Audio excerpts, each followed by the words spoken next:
Today we're making more breakfast egg scramble. So we've got our 4 eggs. We're going to do 1/8 of a teaspoon of salt, a little bit of ground pepper, and we're going to whisk that up. I'm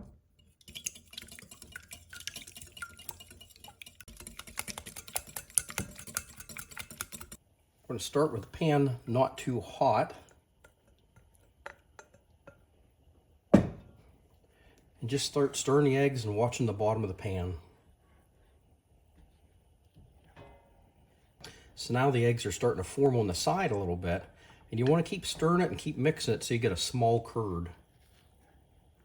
Right here I can see the eggs are starting to stick to the bottom of the pan a little bit, so I'm going to move them off heat.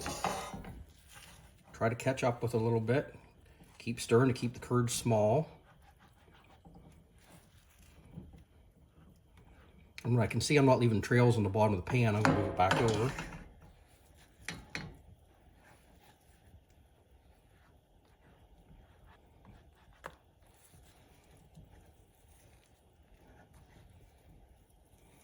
Keep cleaning off the sides of the pan. Break up any curds if they get a little too big. Now see right there, it's starting to stick to the pan bottom. I'm going to move it off the heat. Get that all stirred back in.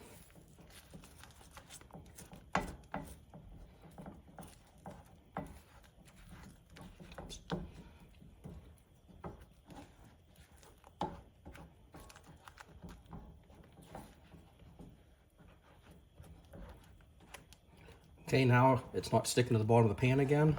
And move it back over.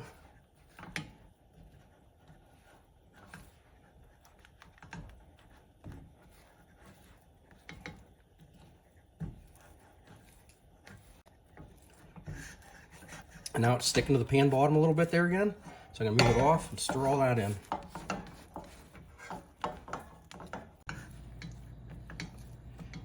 The key is to leave them wetter than most people would normally eat eggs. And that'll help it rehydrate and be a more tender product. And remove them from the pan quickly because they just keep cooking, and that's where I would stop.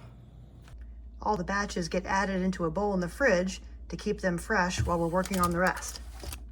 Here's our bowl of chopped up onions and peppers, and you can see we've got the red, orange, and yellow bell peppers, so it makes it really pretty and adds some extra vegetable to the mixture.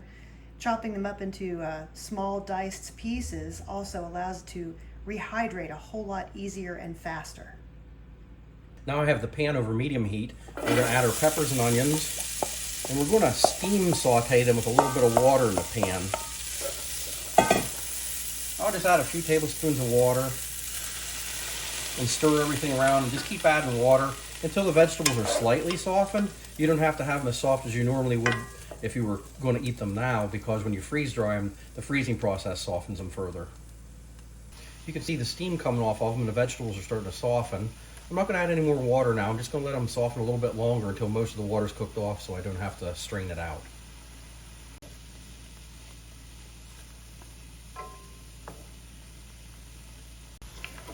Okay, you can see now that the onions are fairly translucent, everything's slightly tender. We're going to take it off heat and let it cool completely before we add it to the eggs, because we don't want to cook the eggs anymore. Here's our scrambled eggs, and we kept this big batch in the fridge until it was time to mix everything together. So here is our ham. You can see they are very small dices. That'll help later with quicker and easier rehydration. And then here are our chopped up onions and our 3 different kinds of bell pepper, the red, the orange, and the yellow. And we're just going to mix all that together. When making these really big batches, it's easier just to mix everything together, weigh out the portions per tray, and then load up each tray and get that ready for pre-freezing. And here's everything nicely combined. Next, we need to determine how much of the mixture to put onto each of our 4 trays. So I'm going to go ahead and tear out the bowl. We're going to weigh it in grams, and then we're going to divide by 4.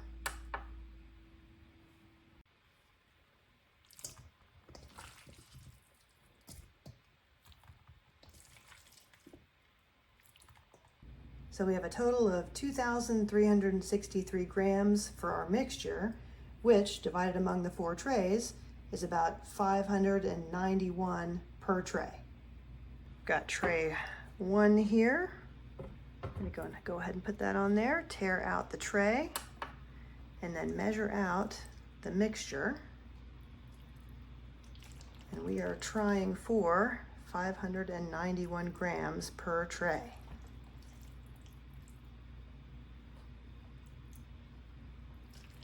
And that way we know there's a nice even spread of the mixture among all 4 of our trays.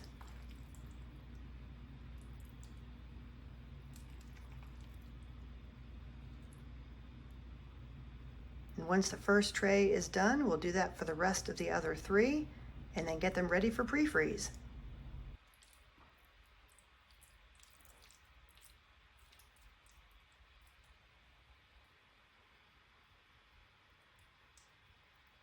We have a dedicated shelving unit in our freezer so that we can pre-freeze our trays of food